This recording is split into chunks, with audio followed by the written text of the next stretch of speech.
El Maestro speaks. El Maestro speaks. El Maestro speaks podcast. Goes against the cybercrime laws, yung mga ganun. And yeah, we're back at it again.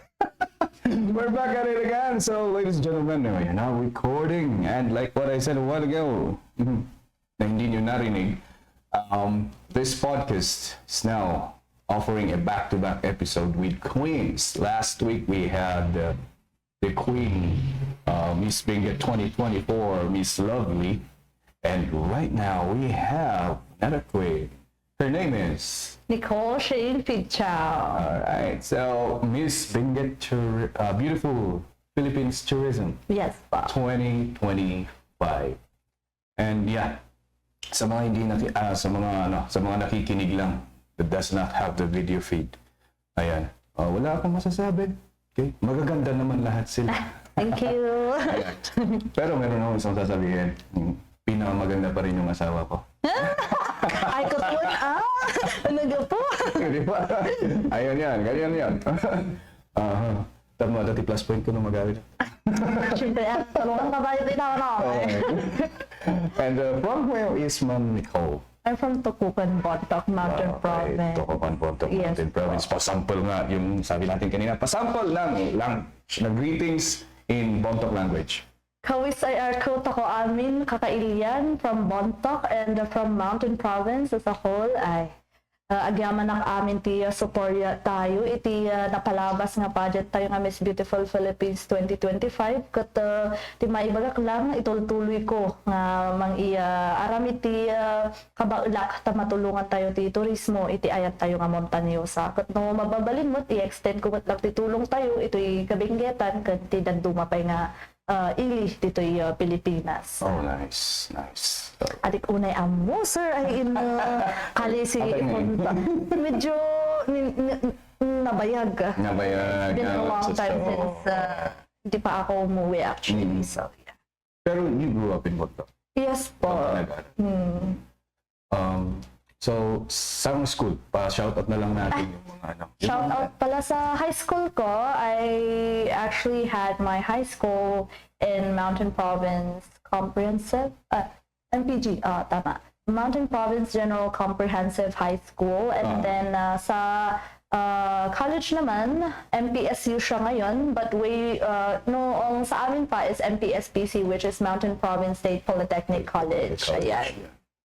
This podcast is brought to you by St. Lucie Multi-Purpose Cooperative. They have their branch at Mankayan and the sub-office at the second floor of ABC Building, Palmville, Pugis, La Trinidad, Benguet. And may mga teachers tayo doon. Sorry, pero El Maestro. Teachers podcast. So, I was looking for okay.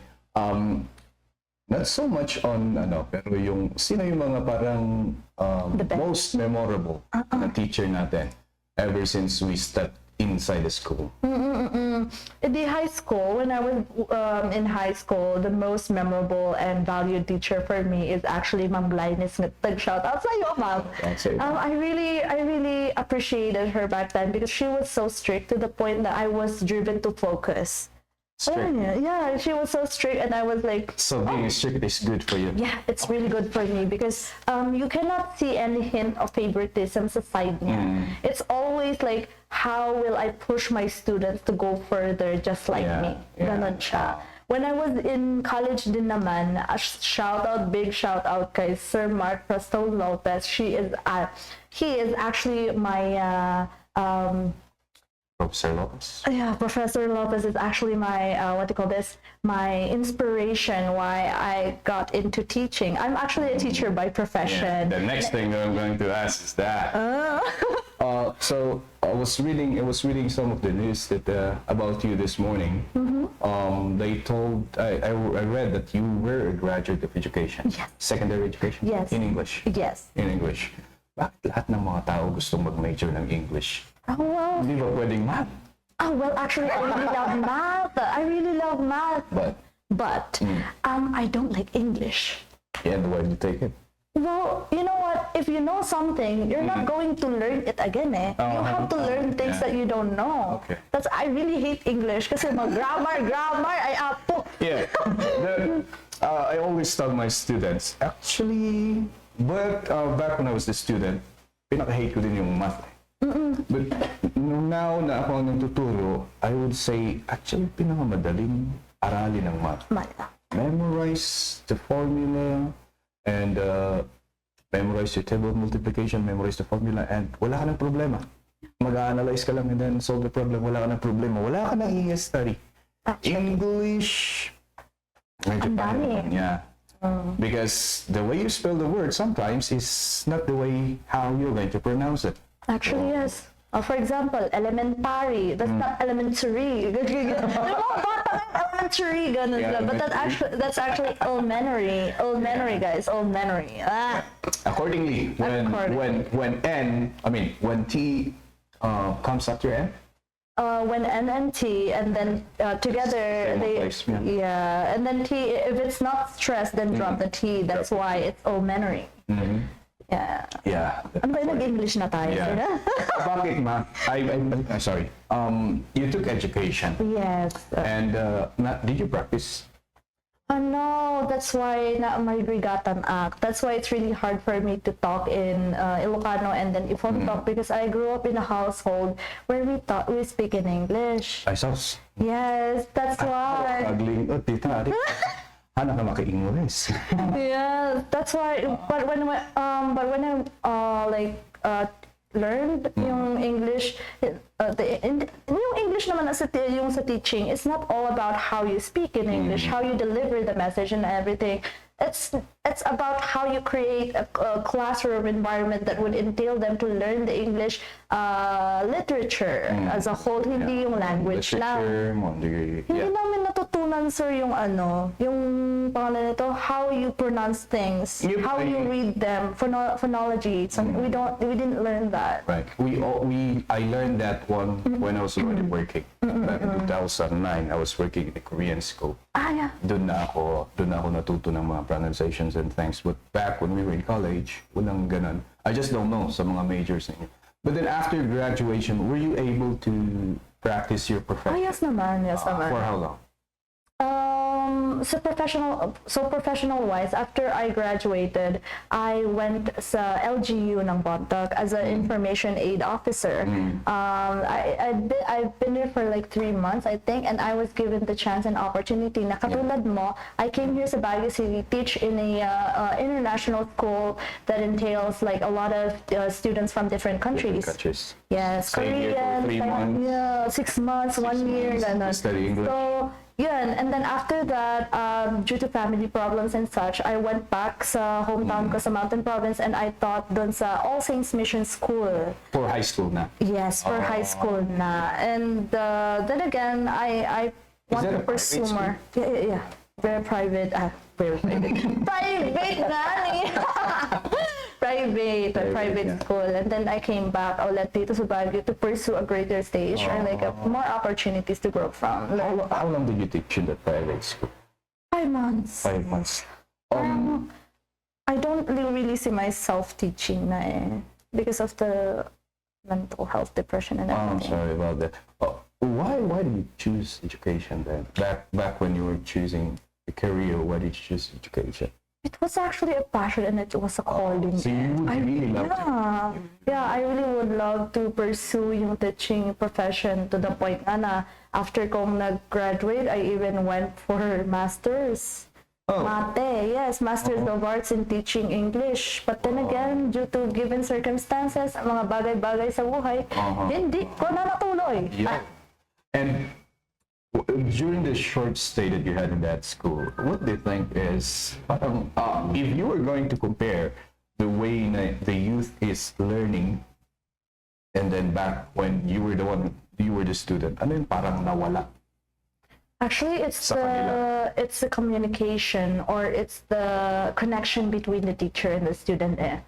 Way back in high school, or even in college, I was taught to like respect your teacher to the point na even if you have a conversation with a student yung angaw-angaw, even if you have that kind of situation inside the school, you still have this sense of respect towards the teachers. Yeah. Pero when I was teaching, well, it's good that I am friends with the students and everything, but sometimes some of the students doesn't see the boundary, the barrier that actually separates them from a teacher and a student. Yun yung nakikita ko eh. But, yeah, so far so good. Maybe naging sensitive na yung generation natin ngayon eh. Kahit konti lang na ginawa mo or sinabi mo, nasasaktan sila to the point na sinasabi na nila sa mga teachers, other teachers, or sinasabi na nila sa ibang sa parents nila, which would create misunderstanding na mag-aaway-aaway ng lahat-lahat.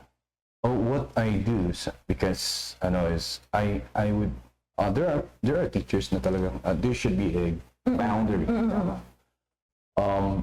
My point of view is that especially na mga kids kasi yung handle namin in the elementary. Ako ba i-explain ito nang hindi ako mababato ng katakot-takot? I would like to remove the barrier. But I always tell them, but still, that kapag nagkikipag-friend sa inyo ang mga teachers nyo, the reason is that they want to have an open communication. Yes. So that hindi kayo matatakot magtanong kung paano isosolve yung math na yan. Hindi kayo matatakot magtanong kung ano ang English ng such and such. Because hindi nga kayo nangyayabis. So yung experience namin back when we were the ones na, when we were the student is that mabutong ka nga agdam at baka maungtan ka. Win.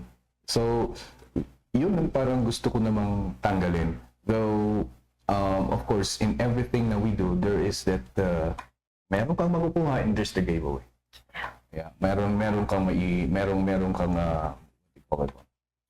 consequence on everything that you will do. So you have to weigh it also.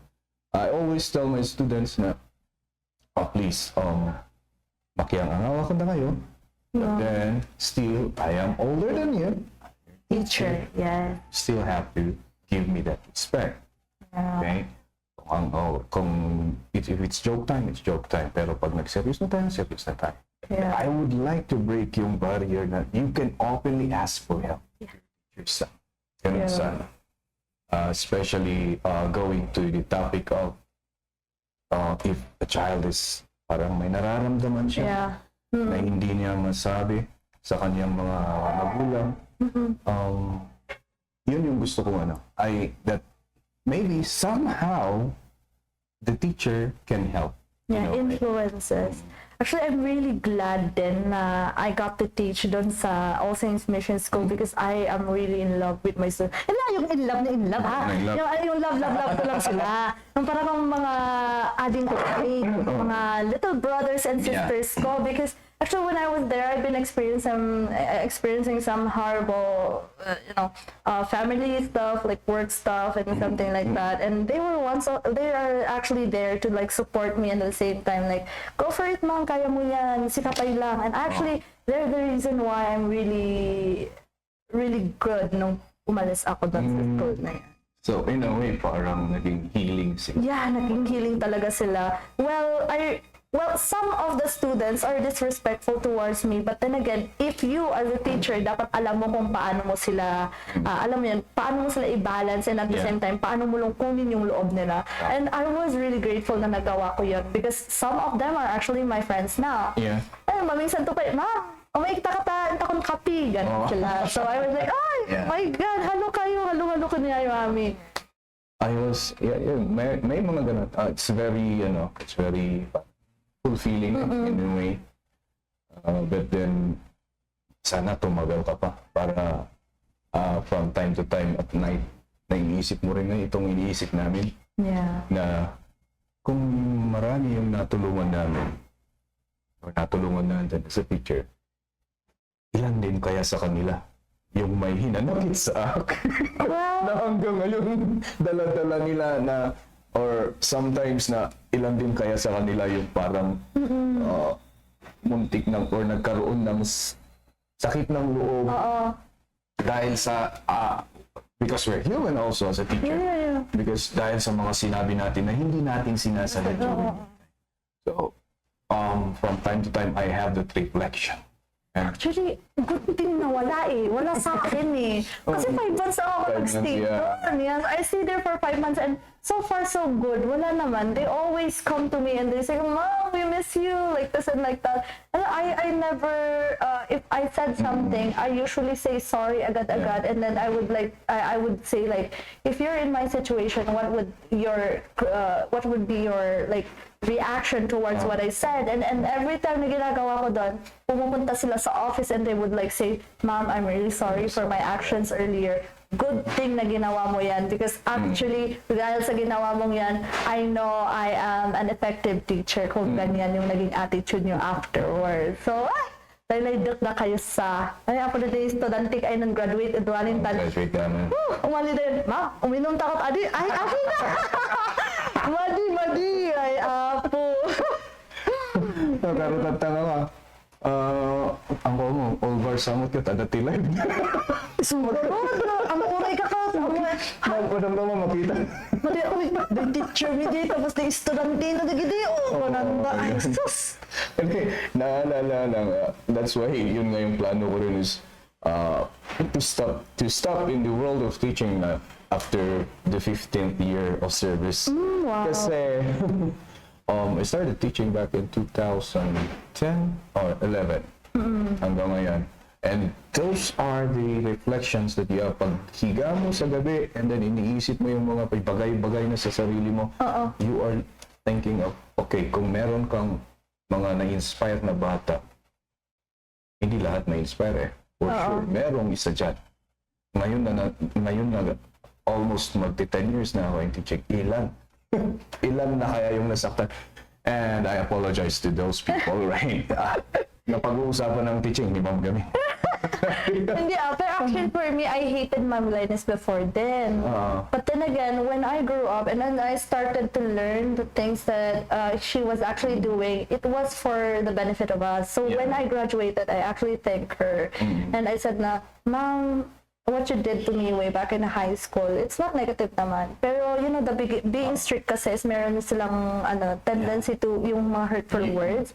For sure. Especially in the generation that you... Pero I don't hate her. I loved her even more. It's because of her I was able to stand on my own and then, you know, naging independent ako dun sa part na I need to do things on my own, lalo na grade 12 tayo ngayon, and then kapag pupunta tayo ng college, magagamit natin yun. Yeah, tama. And may mga taong ganyan that later in life they are realizing. But there are people who got scarred in life. They got totally scarred that they cannot really realize it. Yun ang kinatatakutan ko eh, parang ay nako, adi pa namang sabsabat to dagi jay tangay ko. Tama jay, ko nga. You really have that. Yeah. That's why, one of the difficult thing na iniisip ng teacher sometimes, aside from yung load namin. load dito, load. Aside from that, yun ang iniisip namin. Yeah, you do that. Parang, what was the reason na nag-change career ka? So after that, pumasok na ba yung modeling? Yes, actually, very. Di ba pagkatapos ko, after I finished like my 5 months dun sa All Saints Mission School, I came back dito sa Baguio and then I worked again here as a teacher again. And then after that one, during my teaching days, I was given an opportunity to walk in a fashion show. Explain sa amin na talagang virgin sa ano. So, Fashion show. Pag sinabing walk, yung magmarampa ka. Ganon. na may papasot sa'yo. Yes. So, nung pinasok ko yun, akala ko, sige, pang part-time lang lang ito eh. Paano kayo nakakaano ng ganun? Or may connections ka ba? Meron connections and then meron din yung mga, kung gusto mong mag-modeling, pwede kang mag-enter kung mayroong open. Naghahanap ka ng mga models to walk dito, ganyan. And then you can just sign up. In your case, I signed up. You signed up? Yes, I signed Alam up. ko na nandun ka sa isang restaurant kumakain Tapos, kumapit sa'yo. Yung nangyayari na ngayon yan.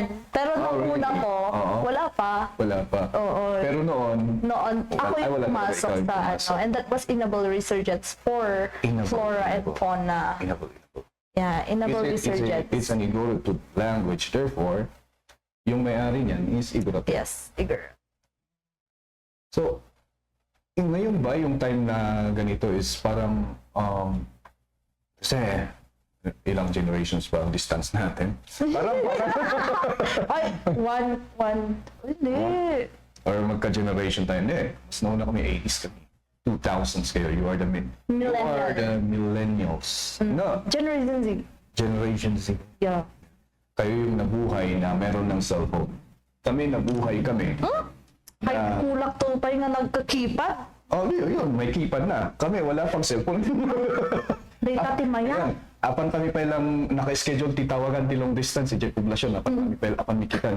Ay, dati tawag ni Antim, umay tayo nung kastingal daw. Ayun. Oh, yes, Oh meron my yun. God. Voice state, from Hong Kong to Mangayan, you record your voice, istorya ka dyan, parang podcast ba? And then you send that sa package, and then if you i-play namin, pakinggan namin, and then mamaya, yun din ang gagamitin namin, magre-record din kami, sasabihin, hey ate, gatang activate ko. yeah, that's our generation. So sabi ko, during our generation, parang walang outfit na nag-o-offer ng modeling for Igorot. Yeah, wala. So, during your days, parang marami na ba? Or Inable is first? For me, Inable is first sa akin. Pumasok talaga ako sa, kasi Cordillera models eh. So, talaga nga, konti Inable, i-fashion me, model me. So, yung mga products na model ninyo is yung mga ganitong Accented. Meron din yung mga pure waves talaga. Yeah. And then after that one, opportunities came in, bombarded. We made a lot of opportunities, and then eventually, pageant. So, nagsubrak man ng pageant. Nauna ang modeling. Yung walk-walk na sinasabi mo. And then pageant.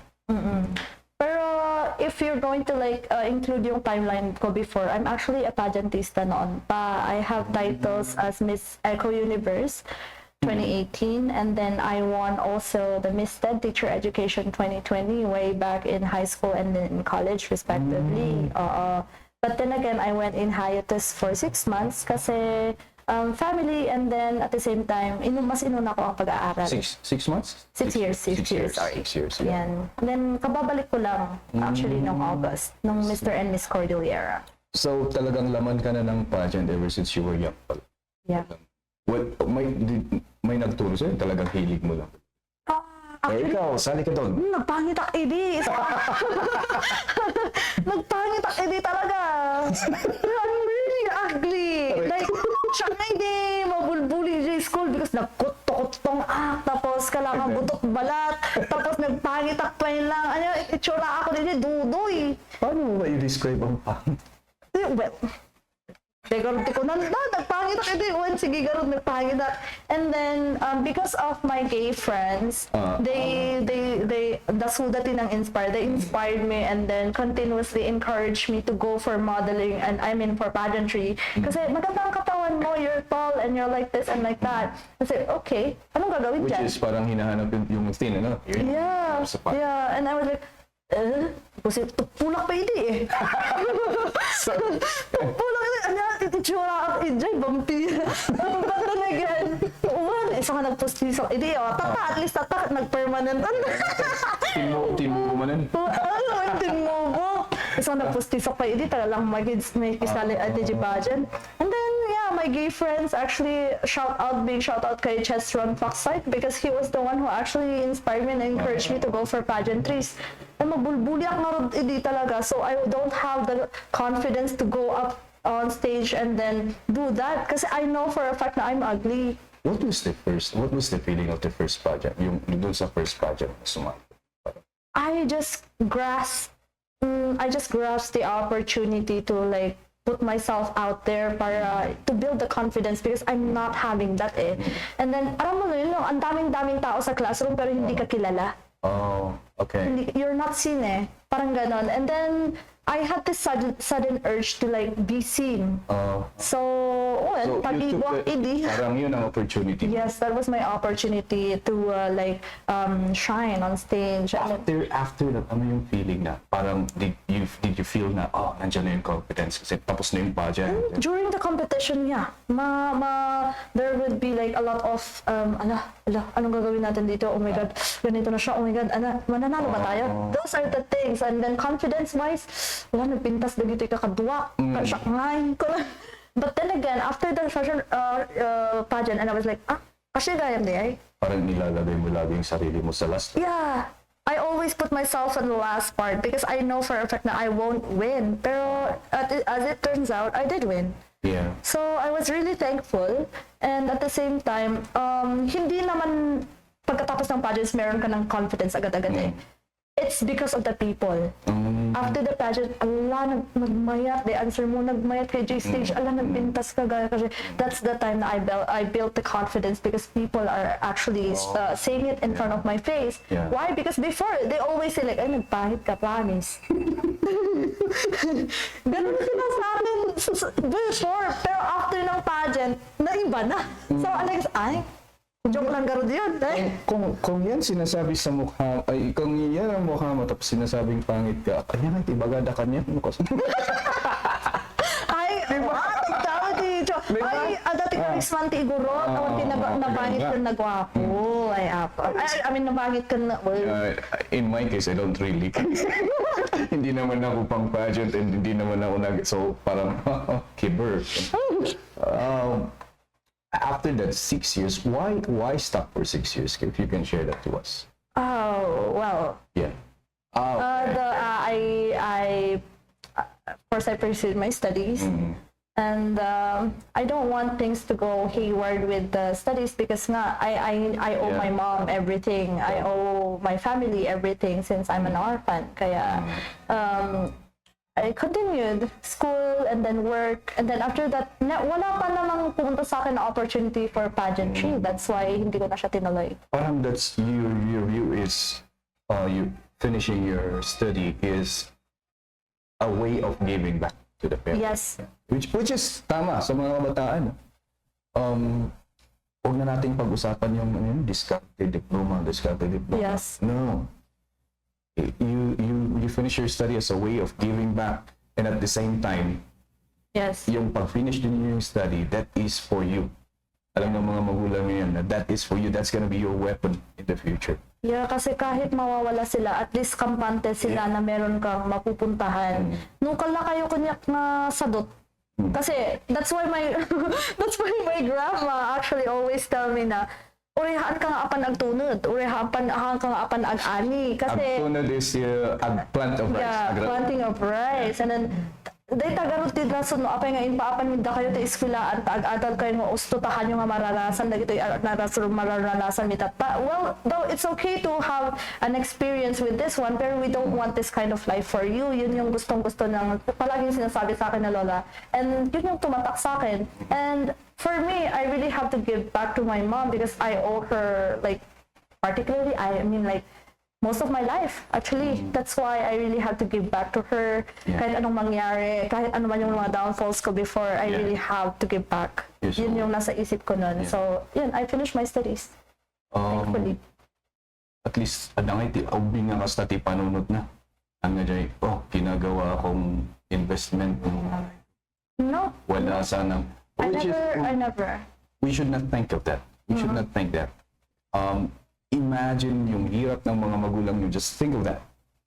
Na you are helpless and your parents are there. Yun lang ang isipin niyo. And maaantig ang puso nyo. And kayo na mismo magsasabi, I have to give back to my parents. Yeah.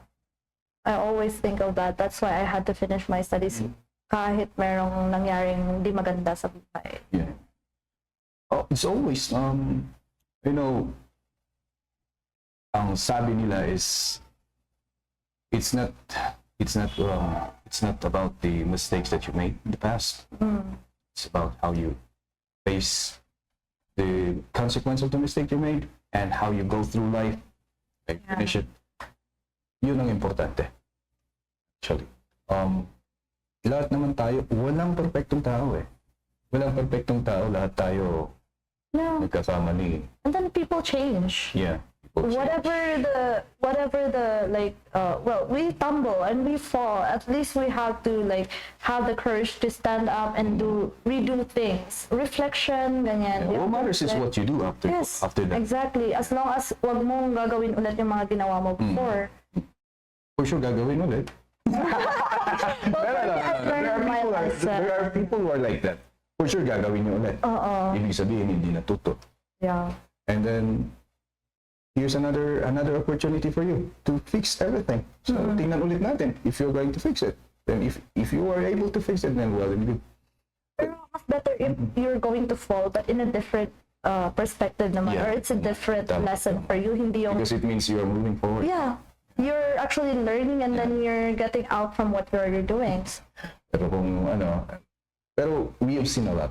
Talagang ganun talaga. May nahihirapang mag-grasp ng lesson on their downfall. That's why they will fall there again. But then what's important is you try to move forward. It's yun ang important. At the same time, tayo naman na taong nakakakita, we should help. Actually, yeah. At the same time, not condemn the people. We should help in every way we can. Kasi yun nga, sinasabi natin, napakadaling sabihin natin walang lahat ng tao nagkakamali. Yeah. Napakadaling natin sabihin yan. Pero kapag katabi na natin o kapamilya na natin o kakilala natin yung nagkamali. So you experience that, right? Yeah, very much. And then, good thing I never looked back, because I was able to stumble upon people who are actually there, who's very much willing to help me even if I was zero, even if I was ground zero talaga. So tapos na awan ti ko kwarta, awan tayo trabaho that time. I was really like, sabayan mo pa ng mga depression na yan. Like I did attempt suicide. I did had like 2 suicidal attempts. Yeah, let's go there. Yun ang dinidireksyon ko na if you are able to share us, kasi very few of us, especially in the Highland, understand what depression is. Oh my God, it's not a joke. Pati din ako, before I really think na, tunin dagito yung sa suicide ta, nagmayat diba, nagbiag ta, okay na kasi. I actually know some of the people nagpintas, nagbakdang, naglaing. But why? And then, ulay data. Wala lang yan. Parang ganun yung isip ko before. But when it hit me, grabe pala. Pwede ba natin gamitin parang case study yung sa'yo? Yeah, sure. Yeah. So, parang, when did you feel na you had that depression? The first one was when I was alone dun sa bahay namin. And then, that's parang na-bombard ako with the information na I was an orphan. So you didn't know that before? So, I know that when I was way back, when I was in elementary school, but then again, it did not hit me because I was a child. Yeah. But when growing up, you didn't take it seriously? yeah, I did not take it seriously. But when growing up, I saw the reasons why things happened to me, like bakit may ganito ganyan. I'm not going to say this, pero there are experiences noon na parang na-feel ko na kaya pala. Ampun kasi ako, kaya ganito pala yung nangyayari. Parang you are relating what happened in the past. I'm trying to fit in a situation na I know naman na I do not belong, lalong-lalo sa family part. So, after that one, it's okay sa akin sa family kasi I have my grandmother and I really love her so much and I can see her love din sa akin. But when it comes to outside world, the outside world is really cruel to the point na it kept me from achieving the dreams that I wanted to pursue just because people are talking about like this and like that. And then there's this one time, they did not know, I tried to kill myself. Like, well, ibabluff natin to. Nagtanga na. I'm sorry for the word. Pero ang cheeky ng... Pwede kang magmura dito. Sige, sabihin ko na, nagbubuak idi. Apay gamin mo ang suicide ta. Dapat inusar ko ijay. Day talin tibaka. Day rope tibaka. Apay may lang inusar ko katay straw. Pag nasuktot. We can laugh about it. Yeah, Yeah, now I'm laughing right now. But then during Yeah. that time, Yeah, that was really, I think I was like struggling that time. Actually, hindi yung pag when I jumped na naputol agad. Hindi, there was this like a little time. That's why when nakahang, and then I was like moving my body, and that's the time na it, I fell down, and I was like, oh my God, ganun pala yun. yeah. Just to put this in context, for those who are listening, you have felt this like a heavy burden on you. Yeah, but the thing is, I don't remember when I woke up. Totoo yung sinabi nila, when you're in that kind of position, nagiging dark lahat to the point na magigising ka na lang na nasa hospital ka. Wala kang isip na ano ba ang iisipin ng magulang? Wala. Legit na parang nag-block lang lahat sa'yo, tapos And then, you just see yourself holding a rope, and then nakikita mo yung sarili mo na nasa taas ka. so when you decided to do that, parang wala na. Wala na. I just And then- went for it. And then after that one, pagkagising ko, umiyak lang ako ng umiyak. And no one knew about that. And then just to put it into perspective, guys, when she jumped, she already made her mind. It just so happened na hindi pa niya oras. That's why Yeah. the rope snapped. Natakot na ako actually after that. Natakot na ako. Ang yati panunutan. But then you really made your mind there to Yeah. just end it once and for all. Yeah. It so happened that fate intervened. Yeah. Right. So that situation right there is so dangerous. Yeah. That kind of mentality. Pero that was not in my mind. And then the second one is this one. This is the time na I went na to the hospital. This was one is November. for people who are listening. It's deep cut on the wrist, just right above the. It's on the wrist. It's That deep was like last year, because Last year? last year November, almost quarter to November.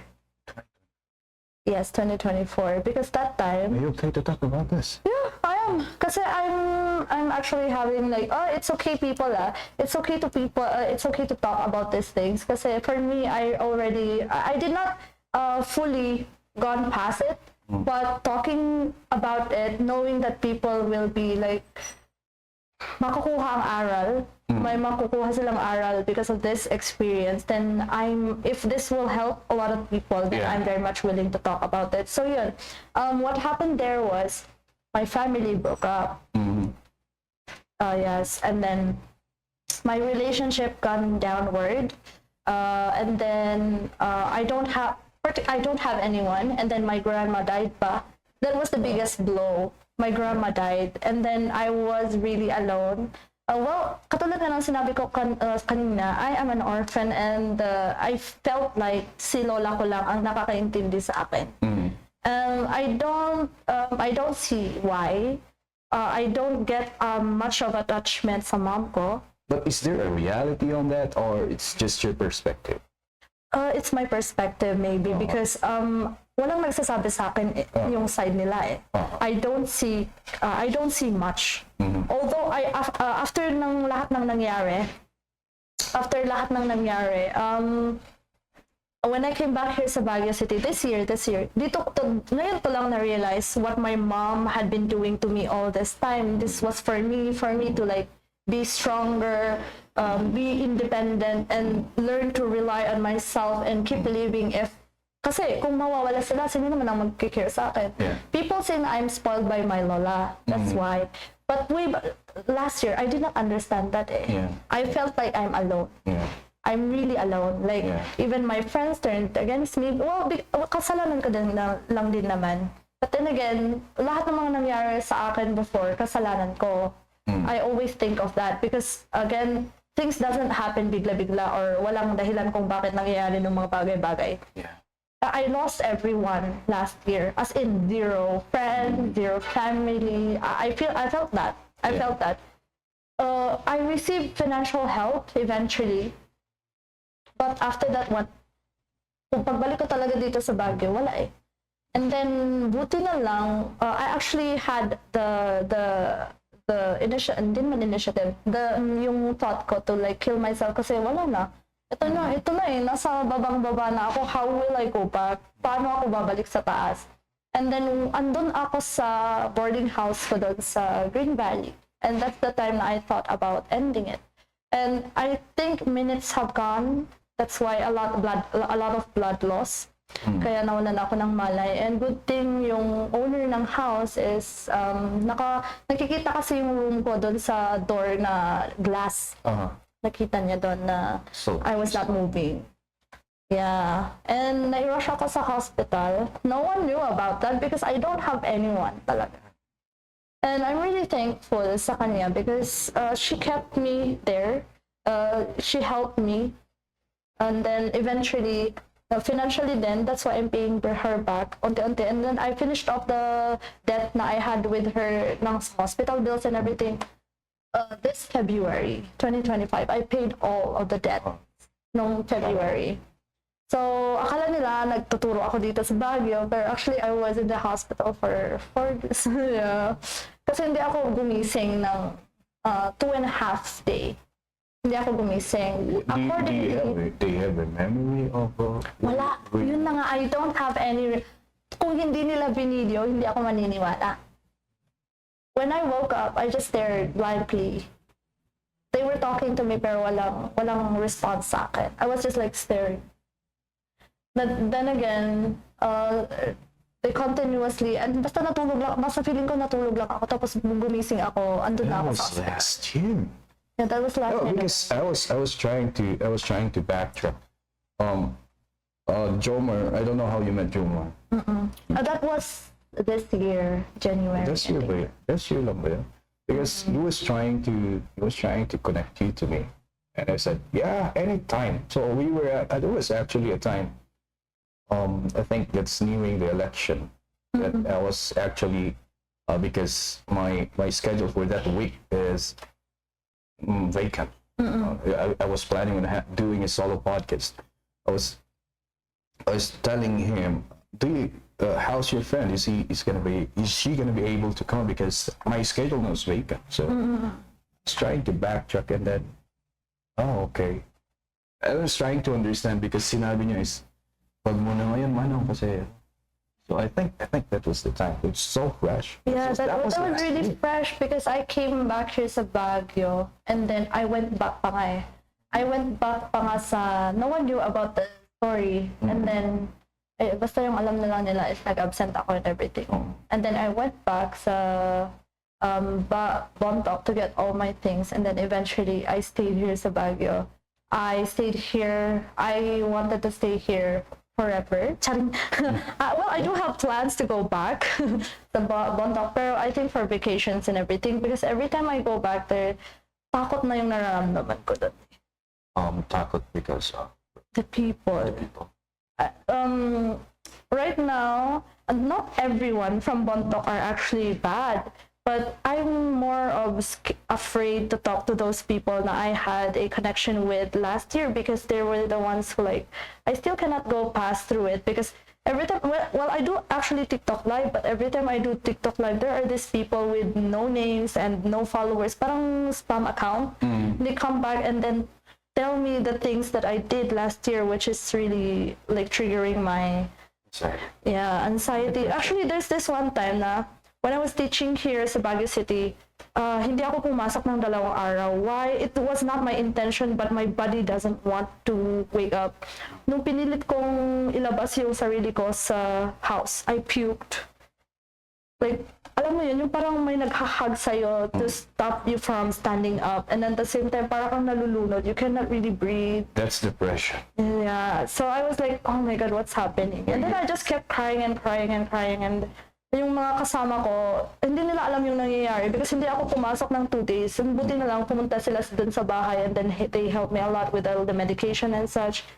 I'm taking medication right now because I went to, after nung what happened dito sa second attempted suicide is, I went na sa psych.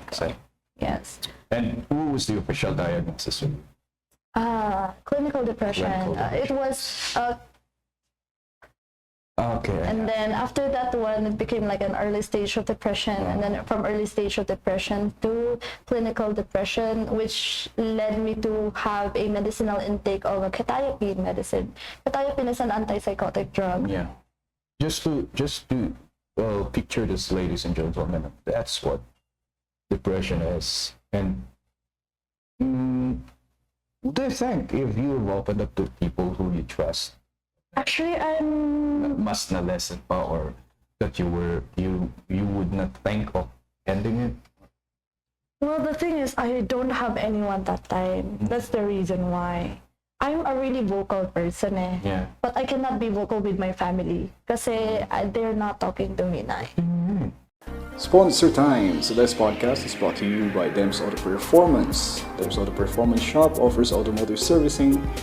Nag-verify sila ng kahit anong klase ng sasakyan. Huwag lang eroplano. Located at Alapang, Latrida, Benguet. Of course, they also offer off-road servicing. Sa mga naglalaro ng off-road, gusto mong pa-convert ang sasakyan sa off-road, you can visit Dems Auto Performance at Alapang, Latrida, Benguet. Or you can also visit their Facebook page, Dems Auto Performance. They are not talking to me, but then again, I think okay na kami ngayon. We're very much okay. Again, it doesn't really matter if we talk every day. Basta as long as you know that they are there, they're supporting you. I can feel that now. Kasi noon, I really didn't think about that.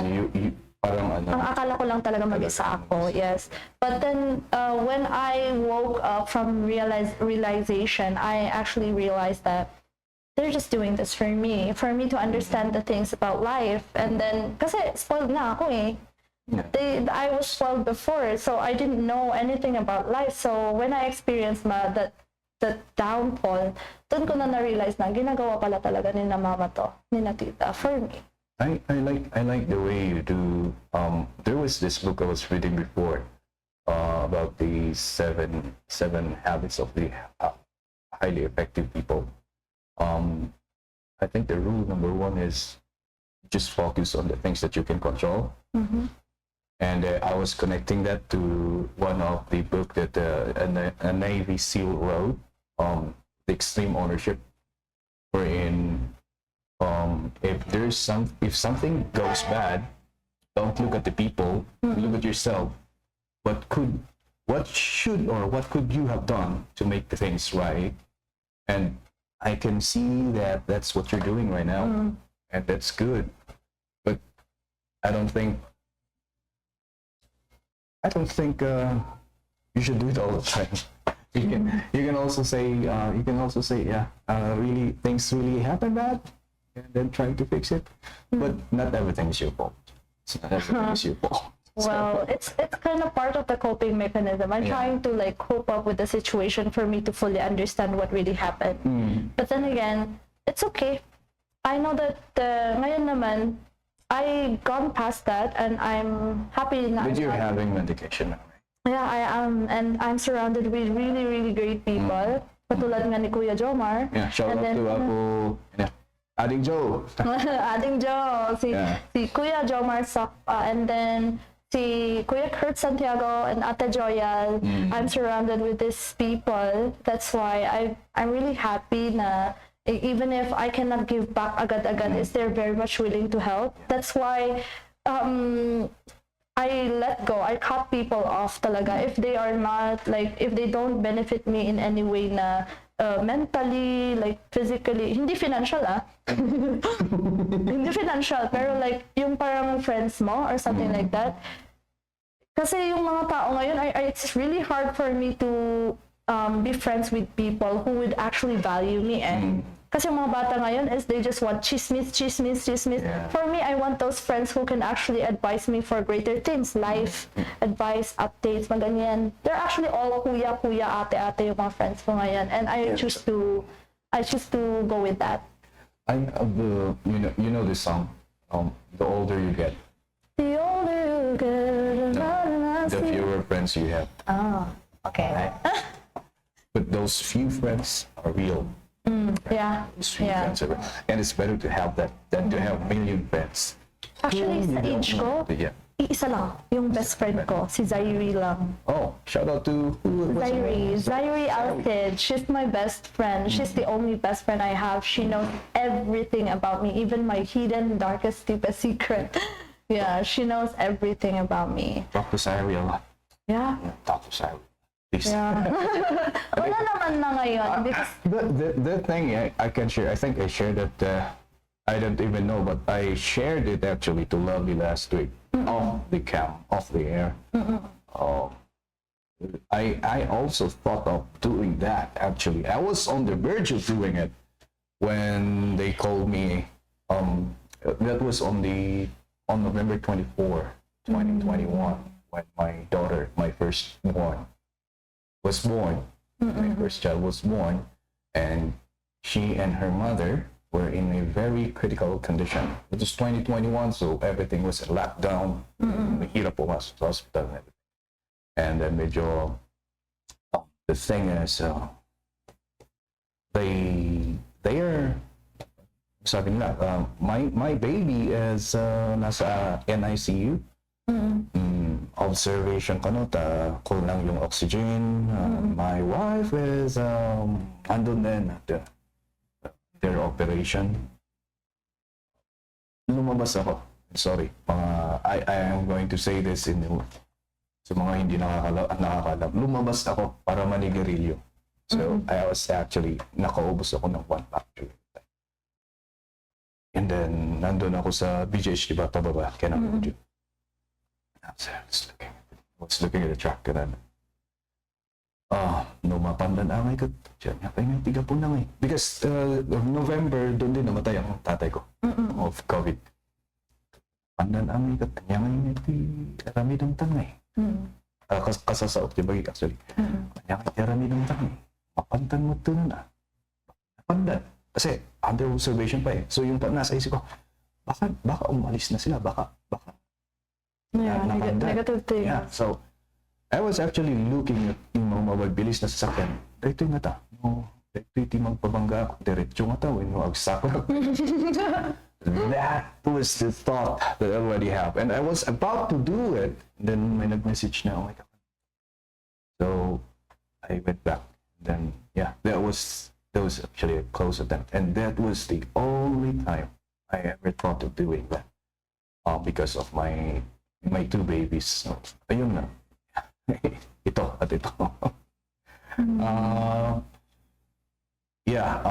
For those people talagang hindi mo siya ma-explain in a way.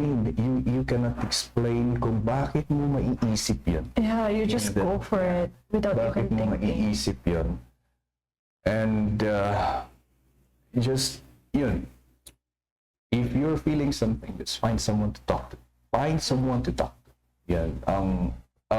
Especially kasi sa aming mga lalaki, there's this stigma that you talk about your feeling and You're like perceived as gay. Ganon. Hindi. You find someone to talk to. Yung sinasabi ko rin sa mga kasama ko kanina dito na pumunta is, okay lang, nag-iiyak mo. Yeah. At okay lang, naiiyak mo, and to the point nga, medyo negative naman yung okay lang na ibartok mo, but you're still here. Yeah. You're still here. But no, Alberto ka, dapat adati ka duwam. Kasi that was actually one of the main factors. That would be one of the factors that would affect you to actually do what you are thinking. Kasi tumatapang ka na. Yeah, tumatapang ka. Yeah. Good thing we gone past that na. And I'm really happy. In your cases, yun ay parang hopefully, and ito lang siguro ang may share ko this life it's an everyday struggle. So, Yes. Nakakapagod. You get tired and then take a rest and face it again tomorrow. Continue going. Okay. Get down, you kneel for a bit, take a rest, then get up, continue doing. Yeah. That's as your kuya, that's what I can share. Oh my God. It's heavy. It's okay. It's heavy. Just last year. Yeah. Well, until now, I'm particularly like living alone talaga. Mag-isa lang talaga ako ngayon. My mom and my brother is in Canada right now. Basically, mag-isa ko lang talaga dito sa Pilipinas. Yeah. I know you have your own family then. Kurt Santiago, the one who ran for councilor. Yeah, I always call Kuya Kurt but well, it's not more of a chismis kind of type, pero alam mo yun, I just want to... that is important also. You have someone to talk to about nonsense, like... No, we don't talk nonsense. We talk about politics. Politics. Yeah. We're getting there. We're getting there. Yeah. Politics. I always like to kahit ko nga, I always want to think about something. Para hanggang aglati ti utang. Kasi if I'm not thinking about something, I would go dun sa negative part of thinking. So the deepest part of the ocean. Yeah. And and I you really don't want to like go that. there. Yeah, I don't want to go there. Nakakatakot na. Pero ngayon, it's really good because I've been coping up with this since January. It's almost a year now. Yeah, I make use of modeling in pageantry as one of my coping mechanism. That's why, because if I do things like marami akong ginagawa ko, wala akong maiisip kundi yung gagawin ko lang. That's what I'm doing. And I applaud your strength and the way you are fighting your battles every day. It's applaudable. And Thank you. we share this to people so that they can, and yung sabi ko nga is kahit may isa tayong matulungan dito through sharing your stories, right? And that is already like equivalent to 1 billion views. Kahit isa lang tulungan natin by sharing your story, it's equivalent to 1 billion views. And I think you are already getting there. Yung parang sinabi mo na you've been fighting this battle and you will continue to fight it. You'll continue to win by God's grace and by the help of people around, for sure. Ano yung projects ninyo Now? with Jomar right now? Because I just saw the post of Balili and you were there. Advante Balili. I'm really, really grateful din sa opportunities na binibigay ni Kuya Jomar, no? Kasi actually, we are for tourism. We're promoting it. Gumagawa kami ng tourism video shoot. It's a promotion para sa mga sceneries or yung mga tourism spots sa Balili na hindi pa nadadayo ng mga turista. This will also help the community as much. Kaya I really want to pursue, I want to help the community. I see. So parang nag-shoot ka ng mga tourism videos sa barangay, sa Intermangkan ba or barangay? Balili ba? Nung una, barangay Balili muna. But then again, when I talked to the mayor, hello pala kuya, Sir Honorable Mayor Cesar de los Reyes, Pasiwan, he invited me to pati din yung ibang barangay ng Mangkayan. Let's go promote all of them. Yun yung namin. So hopefully this would be a success. Matatapos ngayong December. Oh, so talagang busy ang schedule mo ngayon. I want that. I want a busy schedule. And then you told me a while ago that you are the media representative of Senator Jaime Marquez. Yeah. Akala nila nagmo-model lang ako or nagpa-pageant lang ako tapos wala akong trabaho. No! Meron pa akong trabaho. Actually, ginagawa ko, I'm also a teacher nga. Online. That's my part-time. Pero yung main job, yung main job ko is being the media rep ni Sen dito sa region. Media representative of Senator Jaime Marquez for Cordillera Administrative Region. Yeah. So what does the job entails? Kailangan bang maglibot-libot ka sa entire Cordillera? If it's needed, then yes. For now, I'm collecting information, important informations about our region that I will report to the office para kung may pwedeng itutulong si Sen. Then, those, I receive and disseminate information. Ganun yung ginagawa ko. Were you there during the... Sorry. Naglalaok jay caffeine. It's coming out. Were you there during the time that she made a speech? Yeah! Sa Science TV? It's okay. People need to be aware. Can you tell me a background information of what happened there? Oh, actually, Senator just wanted to salvage the legacy of the Marcos legacy. Well, people think that she's doing it for political views. Because she wants to run accordingly for president? Yeah, people say that a lot, but Senator doesn't have any plans to go for executive. That's why she is under legislative. She just wanted to create laws that would actually help people. Yun lang naman. But what she did, well, people tend to argue na, oh, you should not have done that kasi kapatid mo yan eh. Well, yes, that is the fact. Magkapatid sila. But then again, please do not, wag niyong kalimutan that Bongbong Marcos is actually the president din of the Philippines. He has a bigger responsibility. Yes, he is. And then when one of the executives nung nakaupo sa they told na, why are you bakit nyo pinipilit ang president natin na magpa-drug test? Diba? Yeah. And I was like, why not? If the people want to, then why not? Then again, the president is a public servant. Yeah. Who's the public? The people. The people. And So, the people yes. demand Yes. he should undergo that. Ano lang yun, diba? Means, right? Yeah, that's it. But binabatikos nila si Senator just because of what she did. But then again, for example, ako, anak ko, or kapatid ko, pag nawala sila, this is a scenario, if they went missing, you go looking for them, right? Kung hindi mo sila mahanap, you seek the help of the people around you, hindi po ba? That is the president. Nawawala siya sa landas.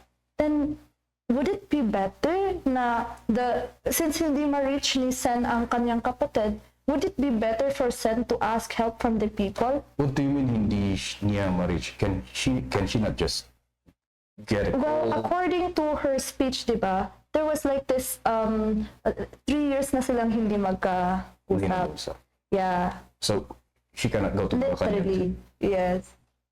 Wow, really? Yeah, so And just it's to easy. It's easy. She so can you're just go trying there. to see what you're explaining is that Aimee is just the loving sister, older sister, loving manang in our language, who wants to guide his little brother because Exactly.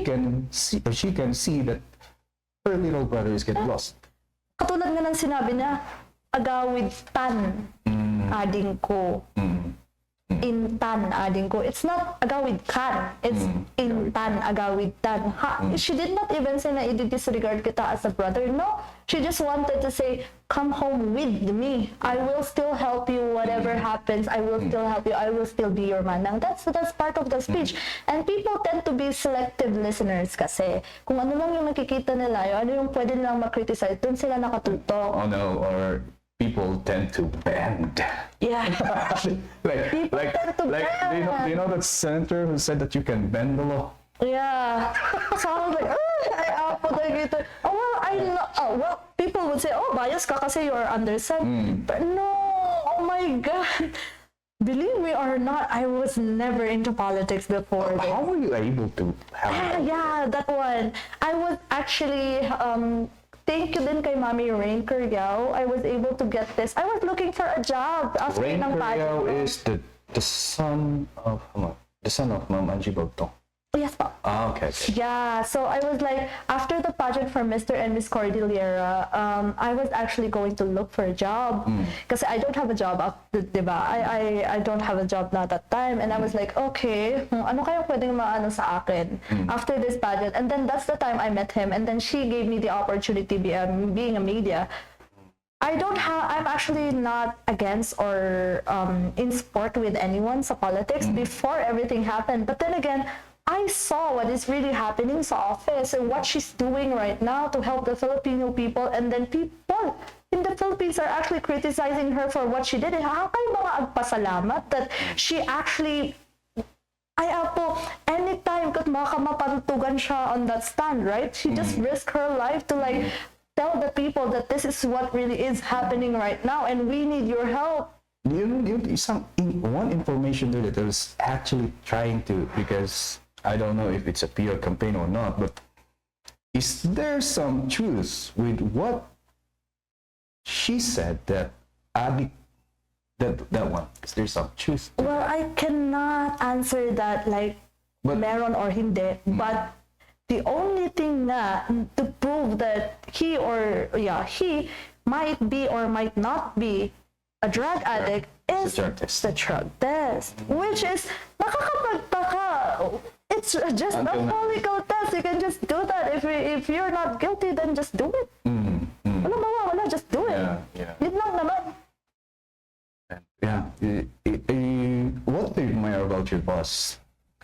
just to lay down here is that at least she have what we're calling the utang na loob, is the sense of gratitude to thank the past administration for allowing their father to be buried in the libingan ng mga bayan. And that was very difficult decision. Actually, it's a very unpopular decision for President Duterte back then, Yeah. 2016, 2017. It is a very unpopular decision. And he went for it. And then, Marcos Sr. was buried in the libingan ng mga bayani. And laging ipinopoint out yun ni Amy Marcos that I am malaki ang utang na loob ko. Kasi nag-presidente nga, pinsan nila actually si Fidel Ramos. Hindi ko nga alam what really is going on.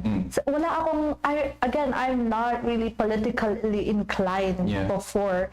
But then again, Up until you had the job. up until I had the job, like, oh, okay, this, So you have to, now like- I understand, ganon. I had to I had to be informative. I need to be acquainted with this kinds of topics, and at the same time, kung ano man talaga yung totoo. That's why I researched, and then there was like, everything happened for a reason. And if Ferdinand Sr. did not do that, then what happened to the Philippines, diba? Lalo na sa, ano yun? The insurgency. Yeah. Kasi lumakas ang NPA back then. Yeah. So if she had done that, then Philippines is under what? Diba?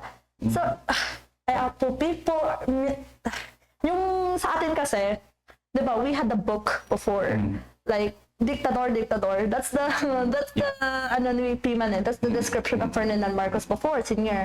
And I was like, okay. But when I had the idea na I was actually, I was equipped with the foreknowledge that everything happened for a reason, with this kind of reason, I will not particularly state that one by one.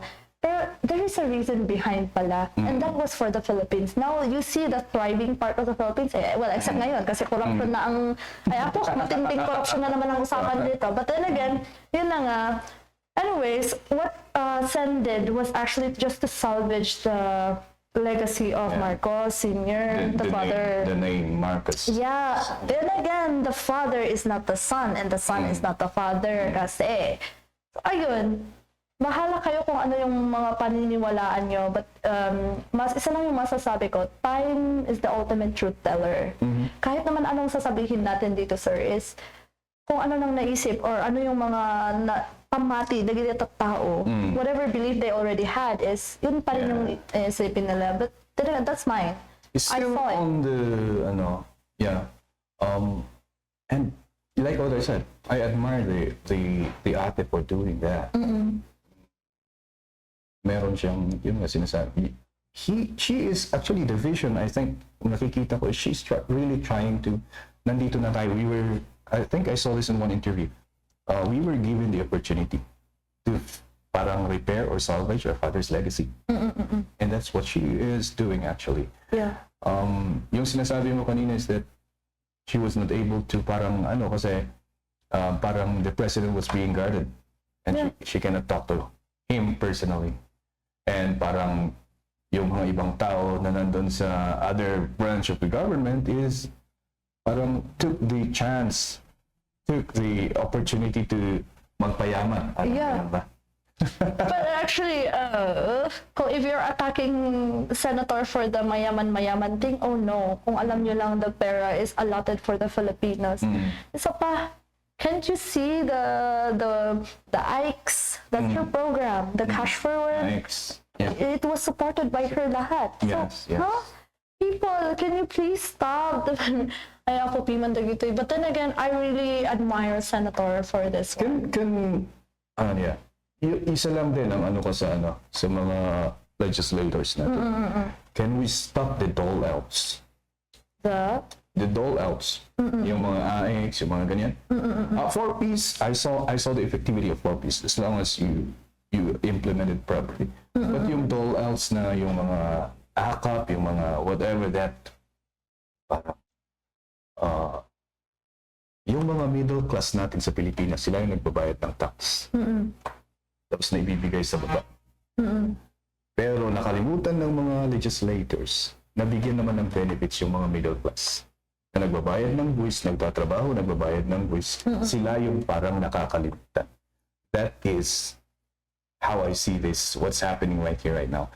Na napakahilig gumawa ng mga politicians ng dole-out programs, giving a money programs, para bumango ang kanilang pangalan. Nakikita natin yan sa Congress sometimes. Congress, the lower house, yun ang parang taktika nila, especially kapag malapit na yung election. Yun yung pinakaayaw ko, actually. People would tend to say na, tada lang tayo maibulsan na kita. But then again, if you can see the program of Senator Amy, it's a cash forward program. Cash forward na you have to work for the money. Lalong-lalo na sa mga college students, lalong-lalo na sa mga college students natin dyan na pagkatapos ng kolehiyo, wala silang mahanap na trabaho, then they go apply for that one. Diba? At least nakikita mo kung saan pa talaga pumupunta yung pera. But then again, meron tayong potential, kaya nga meron tayong mga guidelines eh. Hindi basta-basta yung mga taong nag-a-avail doon sa mga programs na yon. Because we are really into helping those people who doesn't have the credibility to work yet. Kasi di ba, already na nakagraduate ka, even if you have like the diploma and everything, kung yung hahanapin lang din naman is experience. Yeah, that's the problem eh. The employment rate of the Philippines is really low. That's why the Cash for Work program actually works. And actually, right now, Kalinga, IFSU, and Benguet State University are three of the SUCs that was funded by Senator Amy Marcos that DSWD helped yung program na yun. Pero it was funded by Senator Amy. Funded by his, yung parang, I don't have a better term, pero yung kinalakihan kong term is yung parang pork barrel nila. They have this they have this fund to be given to them parang for their own pet programs. But then again, people say na itong program na to is pero lang naman ng mga tao yan. Yes, that's true. But Senator can put that fund anywhere in the Philippines, pero she still chose IFSU, Kalinga, and Benguet State University. Last year, it's kasama si Mountain Province eh. Pero given na medyo tayo sa budget ngayon is hindi na include Piman. But we will try our best to include all the SUCs if possible next year. Yeah, my personal request is out on dole-outs. Talagang yun lang as a part of the social, the middle class na parang just to give you an example on this one, si middle classer, si person who is in the middle class paying contributions of health, si nasa lower class, when he goes to the hospital, na wala masyadong contributions sa PhilHealth, when he goes to the hospital, zero yung bill. Kasi nga, the general ward, like, zero yung bill. Si middle class na pumunta ng hospital, nag-hire let's say, semi-private room or private room, 25% lang daw yung discount kasi nag-private room, kaya na nag-private room. Parang kalukuhan, kaya nga nagbabayad ka ng malaking premium sa PhilHealth para may zero balance. Para naman, at least pag pumunta ka ng hospital, kakailanganin mo yun, at least may bibigay naman sana sa'yo na ma-zero out yung, yung payment mo. Pero hindi ganun eh. Hindi ganun yung guidelines. Karamihan, especially, like what I'm saying, especially during election, malapit na, talagang ganun ang ginagawa. Hindi lang isang politician, lahat. So, what if ang focus natin is iayos natin yung services natin sa agriculture? Halimbawa yung NFA, may narinig ako noon podcast with other guy. with my friends. Sabi niya, kapag agmulak tata, Shopee farmer agmulak tata, panakon si kang NFA. Kaya ito nga NFA, timanggatang ti produce ko, ibagak pa ikon si kang advance, agpa-schedule ak. Nuin. Sakto, mabaling na agmula. Tanungan nagmulak, tapos sakto pa-schedule, handa nga gatangan dyan mulak. What kind of, iso nga ko na ni, inutil na prinsipyo, inutil na guideline. Iso nga, sa ganito ibaga nga, apay nga nyo nga ilako kung da kami iti produce yo. Mas may private nga pangilako, anda, ta same price, kamunong pa dyan private nga mang pagkat ka rin mula. Mas less hirap kaysa yung ilakong ti gobyerno. Those things, mga halimbawa ng services ng government na inutil na may paganon-ganon. Well, Yun ang kailangan na maiayos natin. And the reality. Yeah. That's the reality of everything. That's why people need to step up their game. Then people have to talk, or the people have to reach out their concerns to the municipalities so that the municipalities will have an action for it. Kasi if it's not written, it's not recognized. Yeah. So yun din yung sabi ni Kuya, if you are just going to talk about the problems that you're facing here in the Philippines, you won't be able to get the result that you're expecting. Why? Because you just complain, pero you don't actually have a formal complaint. That's the advice that I can give to people who actually have complaints over some things. Why? Pwede mo yung ikaso, hindi naman kaso, no? You can actually file a complaint to the rightful authorities. Yung mas daaw ka na lang if you did file a complaint tapos wala pang nangyayari. Yun ang nangyayari ngayon. So ang gawin natin comes 2028, that one day that you are the most powerful person in the entire country, choose wisely. Exactly. Exactly. Yeah. Because My God. Pababain yung mga taong corrupt. damdama pa dito dyan, Edson. Ang muri ka mababash tayo dito yung awanti. Anyway, yeah, that is really what's happening right now. Pero at the end of the day, binutos yung panindag kita. So you have to we are actually held accountable din sa mga ano natin. If it's not too heavy for you, can I ask your opinion on what's happening now? 2 days, 3 days ago, lumabas yung news about the congressman on Benguet having his assets frozen. Yes. Are you able to comment on that one, or? Let the people speak amongst themselves na lang for now, because we don't have prior evidences of the claims. Again, it's just alleged pa lang. Yeah. But then again, I don't have anything against the congressman. I can see the projects and everything, and I respected that. With whatever allegations he have right now, what we're going to wait na lang for is the proof of the allegation. We cannot comment on certain things. Hindi ko sasabihin na I'm against him or... Because some groups are rejoicing, actually. Yeah. Wow, we've proven why. Well, Ganon. okay, Yeah.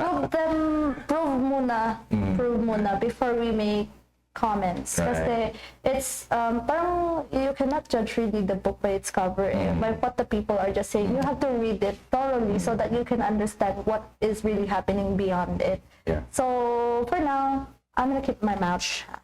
Chinese! How long have you been working for Senator Im? Oh, it would shock you.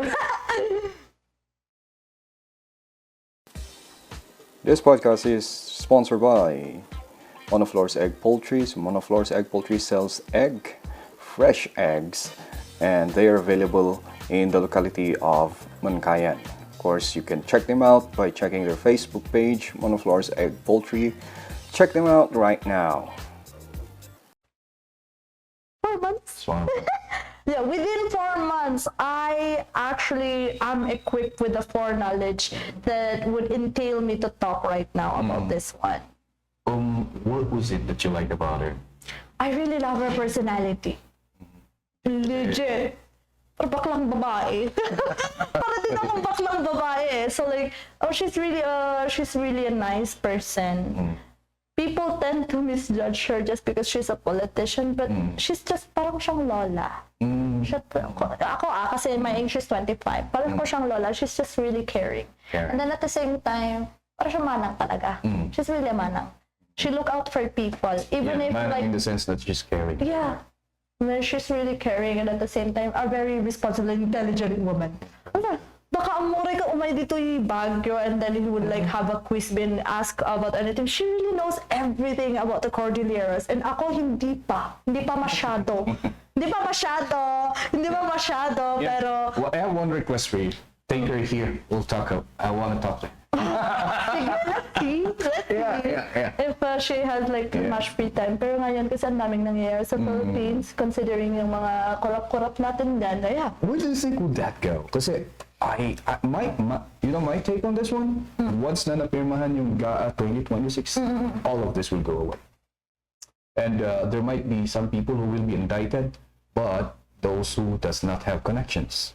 That's actually my take on it. That's how parang yun yung na-review ko. What do you think will happen? Please elaborate. On the issue of corruption, the ICI and everything, the ghost, ano pangalan ng ghost sa Pilipinas? Ghost project? Oh yeah. Yeah. So, my take on that one is, once na napirmahan, that approved na yung budget for this 2026, year 2026, and wala nang complaint, everything on this issue of ghost flood control projects will go away. Will be gone. Like, wala. And if there are people who will be indicted and he will be going to jail, those are those that does not have any heavy connections. That's actually how I see it. What do you think? I won't agree and I won't disagree because we have a different perspective on that. Yeah. Then again, one fault of one and one fault of one will be a fault of many. Okay. Doon naman sa ghost projects na yan, actually, yung contractors natin, piman dito sa, well, Okay. but then again, please be mindful that before the project was actually signed for, dumaan muna yan sa maraming kamay. Yep. Diba? Dumaan yan sa maraming kamay. In other words, maraming nakinabang. Yes, na maraming nakinabang. So with this, hindi lang yung pangalan na lumulutang. yes, hindi lang yung mga pangalan na lumulutang, yung talagang may kasalanan dito. Right. And ito pa, before ma-approvean data nga budget, sino ang nagpapirma? Yan nga. Hindi ko rin alam. Yung ballpen. Sigurado yung ballpen, meron yung kahati. Lahat ng mga dumadaan sa publiko na funds, na pumupunta lahat sa mga funds is actually signed by the WHO, the Chief Executive of the Philippines. Sino ba yun? Hindi ko rin alam. Okay, so yan yung assignment nyo guys. Sino ang Chief Executive ng Pilipinas? Yan. So may nakinabang. May nakinabang talaga. Then again, dito sa Ghost Project na to, if ever the funds of the Philippines for the year 2026 is approved, they really have to continue, but sana hindi mawawala. We just need accountability and transparency. Sana. Kasi hindi mo naman pwedeng sabihin na, okay, mawawala yung budget natin dito sa flood control projects, for example. Alangan nga kung mawala yun, hindi nyo na itutuloy yung project. No. You really have to do, you still have to do it. But then again, we demand transparency. Right. We demand transparency para makikita ng mga tao kung saan talaga napupunta yung mga binabayaran nilang taxes every day. Yung problema kasi rin sa mga Pilipino is we really have a short-term memory. You know? That parang, okay, tapos na. Pirmado na yung ating budget for next year. Kalimutan na natin yung issue na yan. Di ba? No, it's not. So, Not easy to forget because there are a lot of people who died because of the ghost project. That's why most actually, kaya tingnan mo, minsan is, tingnan mo yung mga iba is binoboto ulit yung nasampahan na nga, nakulong na nga, nandun ulit, sinandun ulit, di ba? So, Filipinos really have the short-term memory and it's up for this next generation. it's just that they don't care more. They care less kasi they're not involved or hindi sila yung naapektaran hindi sila yung namatayan kaya they care less until they are affected. Yes, Tama. exactly. That's why please people of the Philippines care more because once na we have, like, once, huwag nyo hintayin na kayo din is maapektaran. Makaskasda auto no pati dito bagyo kot malayos. Yeah. Because My of gosh. those flood controls, like, Ay. Anyways, well, going back. yeah. So talagang do you see yourself working for like longer time with the senator? I really love her advocacy. I really love her actions, and I really love lahat ng mga activities na, and especially yung bills niya na naipapass down, and yung mga tulong niya sa Philippines. I really would love to take the opportunity to stay with her in the long run, because I already had like this really great feeling of, I want to be part of the change, and I want to be part of those people who are actually helping people. Hindi lang yung sao, but actually there is a result Meron kang result. For example, even if this is little this project na ginagawa namin ni Kuya Jomar, but when I see people, most especially sina Mayor sa Bugyas, si Sir Amos, and then si Honorable Pasiwan, when I see them, please can you help us, and when people like thank you, so I really feel great. I really feel great helping people, and that's the time that when well, maybe because I didn't receive help before, that's why when I help people is parang naiengganyo ako. In a way, parang you're helping yourself. Yeah. When I saw how Senator helped a lot of people, until now she's still doing it. Hindi lang naman lahat kasi ng tinutulungan niya is napupunta sa social media Marami din siyang natutulungan na ibang tao na hindi kailangan na i-post sa social media. And then I was like, oh my God, I want to be that kind of people, recognized by people na ito yung tumulong sa akin, ito yung mga naging parte ng buhay ko kung bakit ganito yung buhay ko ngayon. I want to be that. Yeah. I might not make a legacy. My name will not be like well known after how many years or even after I die, but at least I am like na-imprint pa din yung pangalan ko sa ibang tao. You made a difference. That's what's important. I want to make a difference, and that's what I'm going for right now. Going back to pageantry. Can you explain, Miss, what was it? The title was Miss Beautiful Philippines Tourism. So what was the pageant all about? Actually, it's a new pageant here. It's a new national pageant here in the Philippines that entails a lot of things: women empowerment, and of course, a lot of advocacies, but mainly on tourism then. That's why I joined. It's one of my advocacy. Actually, one of my advocacy is cultural sensitivity, depression, and then ecotourism. And then when I joined the pageant, actually, I was not thinking about the crown. I was just thinking about the platform. If ever I'm going to win it, I will create, a wider platform. I can create a wider platform that would entail me to help a lot of people when it comes to ecotourism and cultural sensitivity. And along the way, I can also help with people that are very much struggling with mental health, because minsan I am being like invited to do some speech doon sa ibang communities natin, and they would like me to can you please give an inspirational message about this one and this one. Actually, I would be having activities later on. I will be like invited for some schools to talk about mental health awareness or even leadership programs, and then ecotourism, promotional of this barangays or localities yet. Dami. And I'm really excited. I'm not tired. I want it. This is what I want. This is what I want to pursue.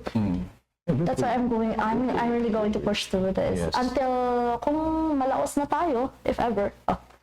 It is the natural order of things that Kung comes. mawawala din tayo, mawawala ang pangalan natin. Pero Ako nga, hindi pa ako sumisikat, lost na. Hindi, I mean, hindi naman din ako sikat, pero I really, as long as I'm like, meron tong mga opportunities na dumadating, I want to grab it so that wala akong regrets afterwards. So, paano mo sinabihan ito? Did somebody push you to? Yeah, I did not want this. Kasi katatapos na actually ng Mr. and Miss Cordillera. And I did not please kasi doon. And it's, well, sayang. Pero then again, ito Mr. Sumali ka dito. And it's like, okay, what's the follow-through? Hindi nga nila ako masagot. What's the follow-through? Kung ano, after ng pageant, nanalo ka, you have the title and everything. Okay, what's next? Yeah. Well, hindi kasi nila nasagot yun. So you were looking for that. Yes, I was looking for it. I don't want to join pageantries that doesn't have a follow-through. Kasi, ano yun, sumali ka lang for the pera? Sumali ka lang for the crowd? Ganun For ang the nangyayari title? sa mga piyesta-piyesta.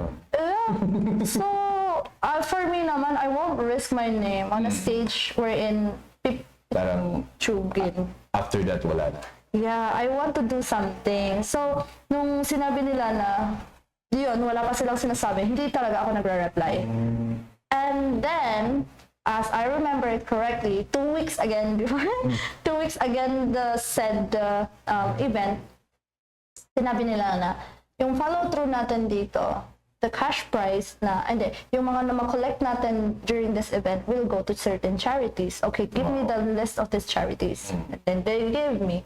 Then, okay, so after this one, what's next for our queens? If ever we're going to like win or something like that, what are the projects? We're going for a tourism shoot and everything. Okay. So when will this be? And what would be the projects that are nakaakap dito? So I was like, that we are not yet, we're ongoing now. So ngayon, I don't want to wait. So ngayon, I'm part of Kuya Jomar's project. And that's still tourism. So parang nauna pa yung project ni John. Yung collaboration. We already had that collaboration before the Mr. before and Miss the Miss. Beautiful, yes. But then again, it's part of my, I still want it to be part of my agenda, my advocacy. That's why I'm going to push through this. Ayoko yung, project ka, tapos awan mo lang ti-arami ito, nyamot to na, nag-aaramid ka lang tinagad mo. That's why I really love Jareed and Lovely because they have a follow-through and nakikita ko yun sa lahat ng posts nila. Which is, you have the same actually. Lovely also had that same story like what you had, and hindi ko maalam parang nag-meet tayong tatlo na had that story, and anyway, it's a little bit scary at times. Yeah, and then you won. How did you? I got the title, Miss Beautiful Philippines Tourism 2025.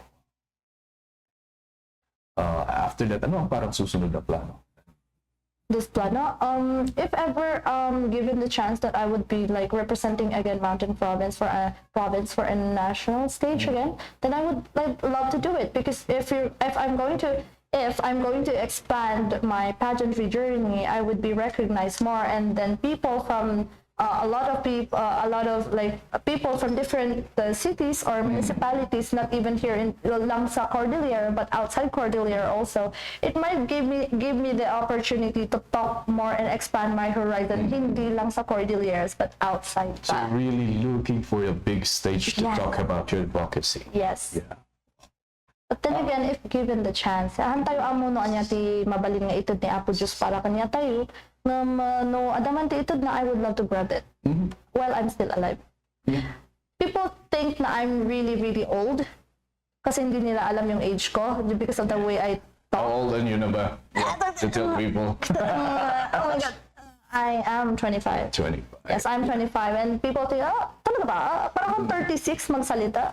But then again, if That's what life experiences does to you. Yeah, exactly. That's life experiences to you guys. Kaya, as early as now, create life decisions that would actually enable you to help a lot of people and help yourself did. What do you advise, or what advice can you give to people who are, because parang kukonti pa lang, if ever, marami ba kayong mga Igorot na models, or nabibilang sa Nabibilang, ay apo. Really? Nabibilang. Kasi you can actually determine them hindi karamihan. Hindi karamihan. What would you advise for people, young people who are aspiring to be a beauty pageant Beauty queen. or a model? Ano yung mga advice mo sa kanila? All I wanted to say to you guys is you have to walk the talk and do everything with a purpose. Do everything with a purpose, because then again, you cannot actually win something, or you cannot actually go through things if you're just there for yourself. You have to consider, why are you taking that path and why do you want to pursue it? It will not only be like for your own, but it will actually satisfy your desire to live long. You should do everything with a purpose. I have depression, yes, and I've been thinking about ending my life multiple times even after my second attempt. Hindi yun nawawala, pero you know what, if you have a purpose in life, most especially not just helping yourself but helping other people, you then have the eagerness to like live long, and then okay, gusto ko din tumulong sa iba. At least this one I would be remembered in ways na I didn't expect to be remembered for. Would you say that your purpose now is, what do you say is your purpose now? My purpose now is to help a lot of people regardless of whatever is being like talked about me. Well, I am a media content creator din. Nag-aano din na kasi ako sa TikTok. Yeah, I saw you. I am TikTok. So. No, ako. But then again, I always tell to people na, guys, what you see on social media is actually not everything. Okay, stop judging people by how they look or how they are being portrayed right now. Then again, I just want to be known for someone who's very much willing to help a lot of people, regardless of what others are saying. That's the struggle now, eh. Going back to content creation, how do you manage to like sift through yung mga negative comments? You always, because you do live, right? Well, I don't know how that does, how you do that, but makikita ka lahat ng mga comments that while you're doing live. So how do you, for sure there's a lot of negative comments there. Yeah, a lot. Sometimes I just segue it. Like, okay, if I'm into it, I won't, hindi ko kayo papansinin. Pero if I have like, okay, I'm fired up right now. Okay, let's answer this question. Bakit ka ganyan, ganito, ganyan? And I was like, okay, amuyo ba? Actually, tumataas yung mga viewers ko kapag galit ako eh. That's an example of how social media amplify negative behaviors in but then again, they already know na it's a bluff din. It's for clout, guys. It's for clouds. Pero I want to reach more viewers kasi what you're doing in social media right now is not really good. If you're going to like criticize people just by looking at her or just by listening about the things of her past, then that actually speaks more about you than the growth I'm having right now. You say it again.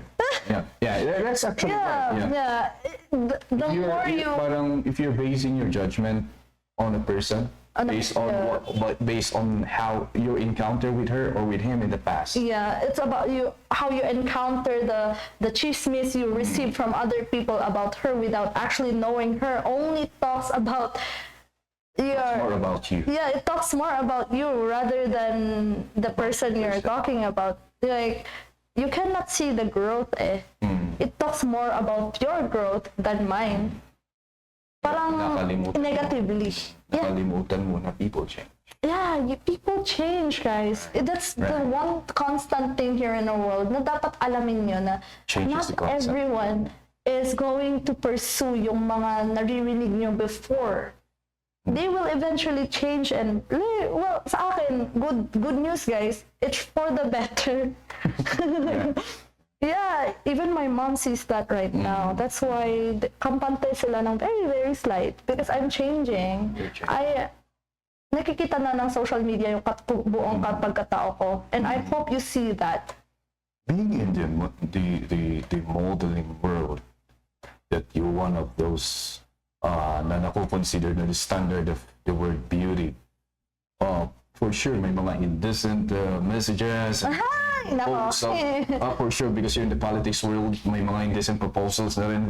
Do you know, I don't know if you listen to podcasts, I think merong podcast yung Tio Brie, and then there's this actress who said that meron daw isang senator. Senator. I know that. Experience that. Ang good thing naman dito sa Cordilleras, politics are very respected naman. Politicians are very respected and they stand talaga sa they stand for para sa ating mga high. Yes, plus talaga yan sa Cordilleras natin because we understand the word inayan. We value the word inayan. Wala naman. Pero sa other people, not under politics, yes, I had a lot of indecent proposals. Pero hindi ako nagkakajowa ngayon eh. How do you know that? When you reply, you block or? No, I just don't entertain them. I don't entertain them. If I see like a lot of messages like saying, "Oh, you want to go for coffee?" or "How about this one? I'm going to pay you like this and like that." You know, yeah, I had those indecent proposals. Yeah, I did.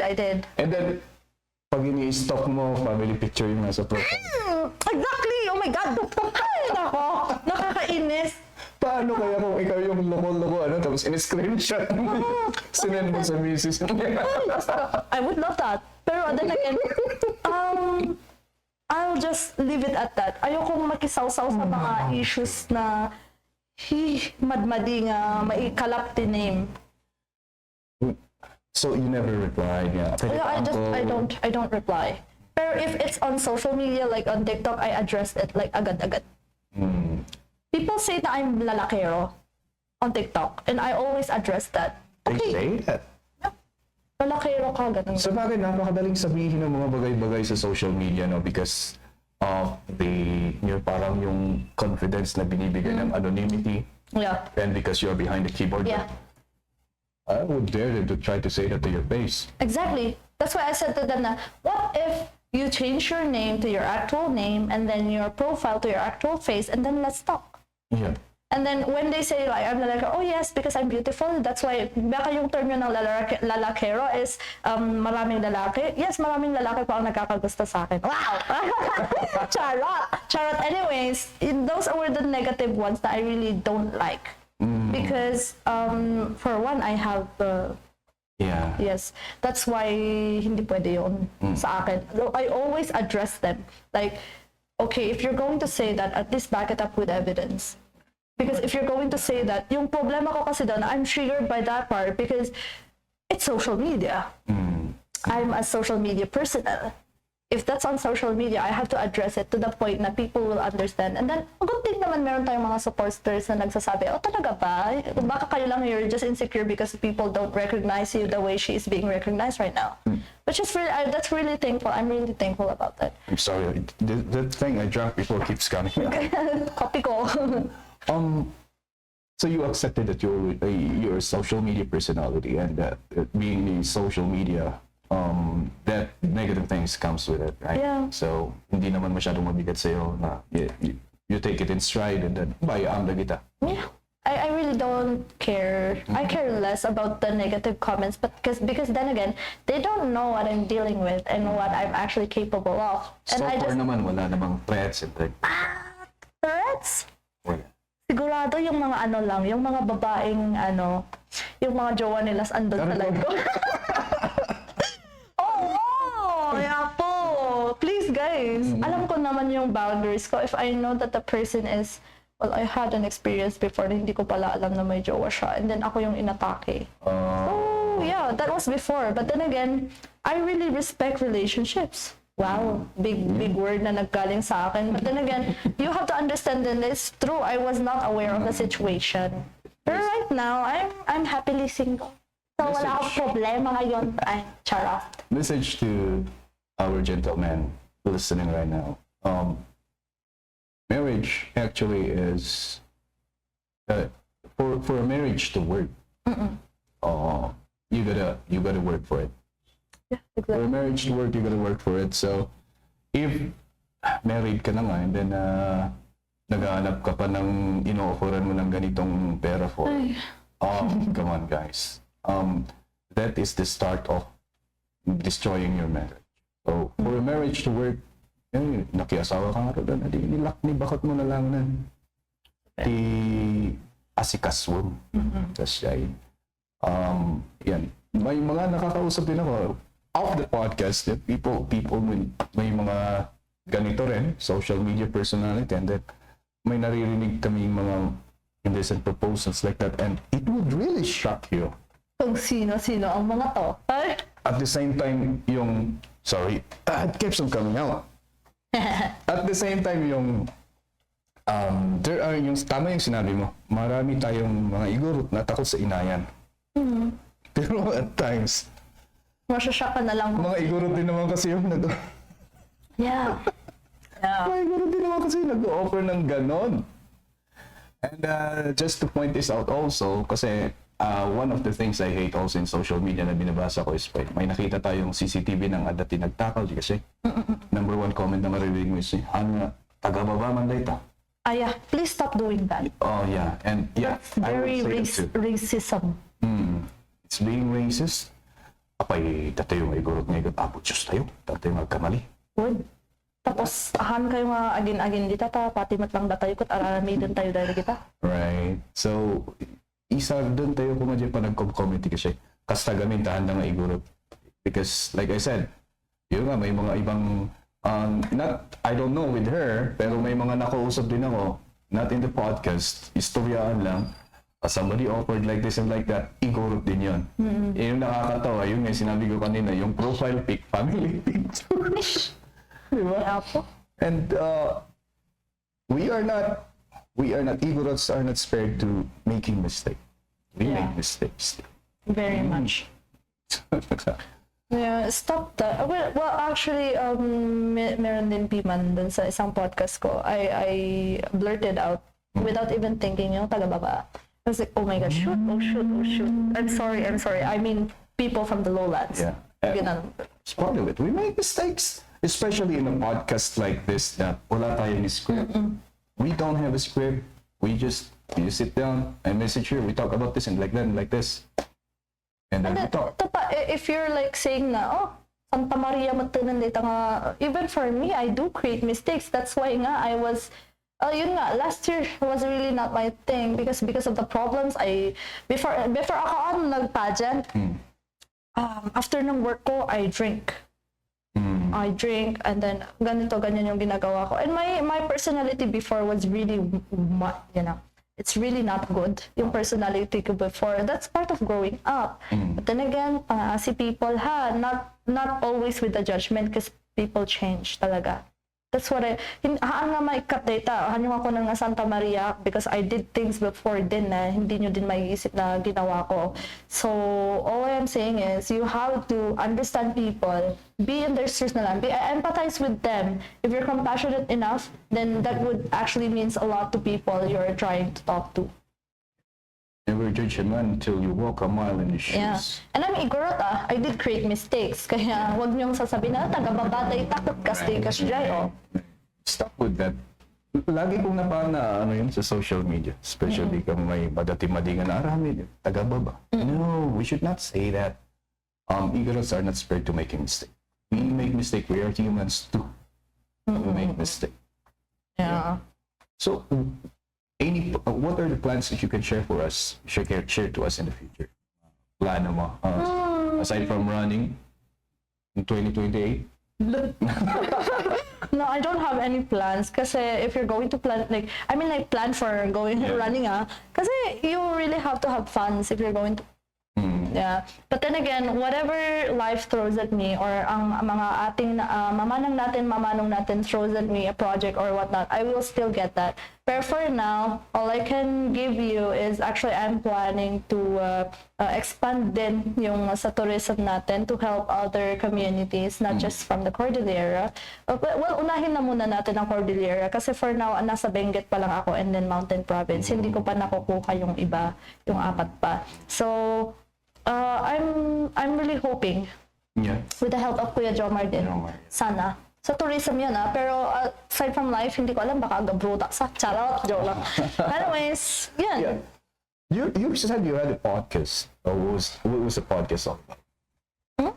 Sabi mo may podcast ka. What was the podcast all about? Ano yung parang kinukwento mo doon? Sa TikTok?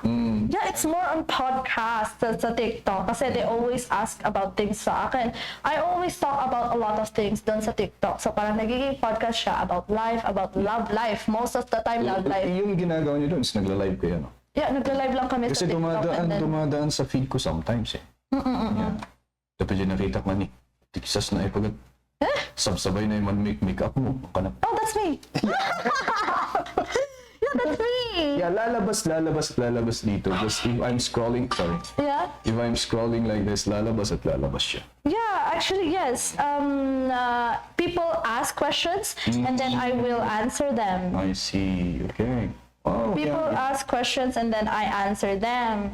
And then usually people are lovesick. Alam mo yun, about love yung pag-usapan na. Manang atay ano tigay mo? If so, ano yung nangyari? Bakit kayo nag-break? Maganyan-ganyan. Yeah, they love that. So parang ikaw si, ano ba yun? Parang si Papa Jack ba? Yeah. Parang ganon, verbal Ganun, version. Yeah, Palaging giving nagagalit. love advice. Oo. Yeah, Papa Jack is known for yung trademark niya na parang pinapagalitan ng Yeah. caller niya. Yeah. Right. And Ganon din ako. Pero that's my personality na parang kalong lang.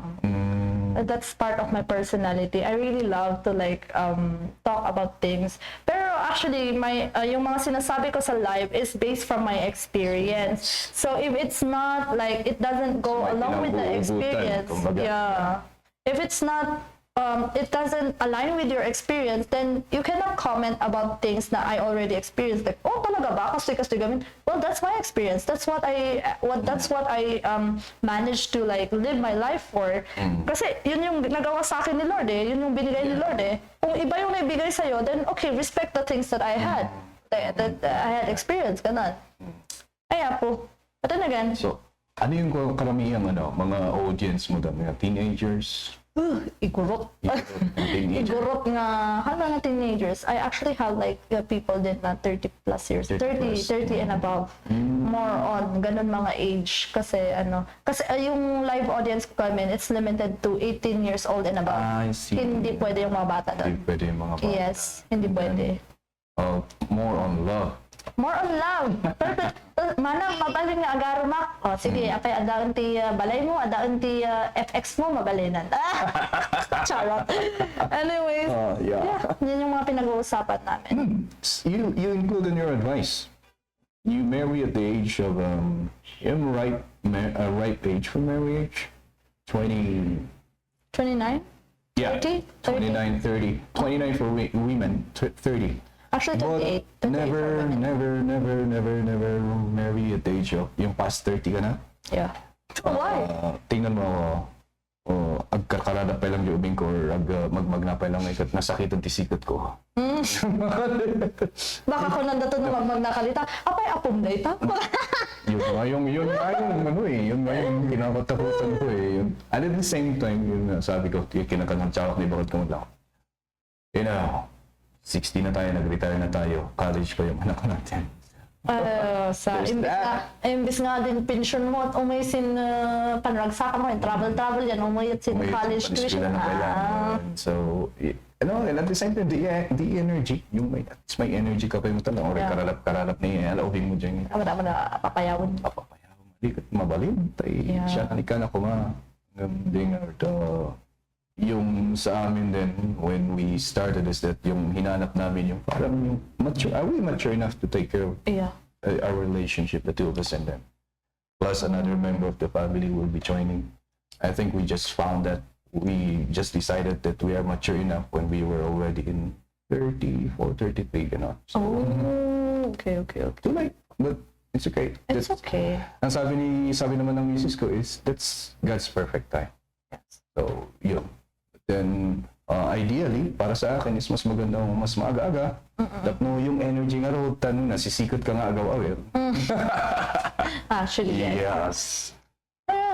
good thing. Pero sa akin talaga, I'm not planning to like, wait lang. If a person, like, for example, if a person who's very much willing to commit din sa akin in a relationship na, alam mo yan, yung ako lang, okay na yun. I have experienced a relationship before that's really not good. Hindi naman it's not, lahat is bad. Actually, I had a relationship ng 6 years. And then we ended the relationship last year. Parang pinag-expire yun. But then again, ayun naman is people are actually urging me to, why not get a boyfriend or something like that? Okay, I will get a boyfriend if that boyfriend is very much willing to commit. Or if not, let me be muna. Kasi, parang that comes. yeah, it will come. Ano yung sabi nga is, yan, in God's perfect time. Yes. In God's perfect time.